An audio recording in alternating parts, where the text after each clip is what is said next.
प्रेम से बोलो विष्णु भगवान जी की जय, लक्ष्मी मैया जी की जय। अब सुने पुरुषोत्तम मास महत्व कथा अध्याय 10। जब उस दुखी कन्या ने महर्षि दुर्वासा ऋषि के सामने अपना दुख प्रकट किया, तब दयालु ऋषि ने उसके कल्याण के लिए एक अत्यंत गुप्त और महान उपाय बताया। उन्होंने कहा कि शीघ्र ही आने वाला पुरुषोत्तम मास सभी मासों में श्रेष्ठ है और इसमें किया गया स्नान, दान, जप और भगवान की पूजा असंख्य गुना फल देने वाली है। उन्होंने समझाया कि इस पवित्र मास में केवल एक बार तीर्थ स्नान करने से ही उतना ही पुण्य प्राप्त होता है जितना हजारों वर्षों तक तप और गंगा स्नान करने से मिलता है। यह मास स्वयं भगवान श्री कृष्ण को अत्यंत प्रिय है और इसमें की गई भक्ति से मनुष्य की सभी मनोकामनाएं पूर्ण होती है। दुर्वासा ऋषि ने अपने जीवन का एक प्रसंग भी बताया कि किस प्रकार उन्होंने क्रोध में राजा अम्बरीश को नष्ट करने का प्रयास किया था, लेकिन भगवान के सुदर्शन चक्र से स्वयं संकट में पड़ गए।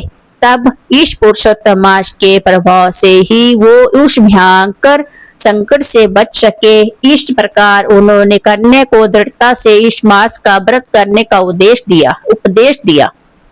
लेकिन उस कन्या ने मुनि के वचनों को स्वीकार नहीं किया।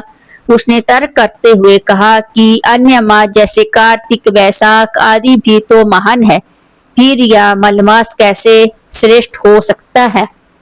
उसने इस मास की महिमा को समझने के बजाय उसका तिरस्कार किया।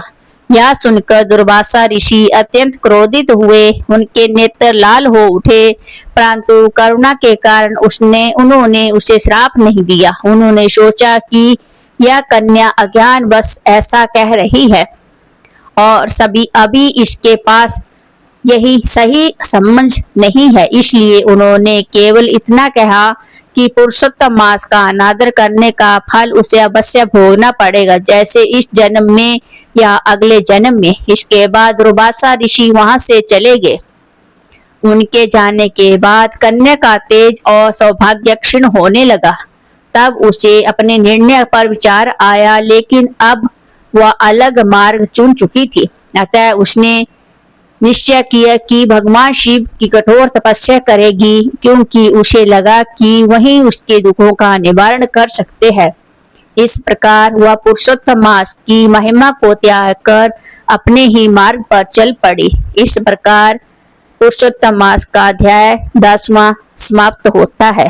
अगर कथा अच्छी लगी हो, लाइक, शेयर और सब्सक्राइब जरूर करना। जय श्री हरि नारायण।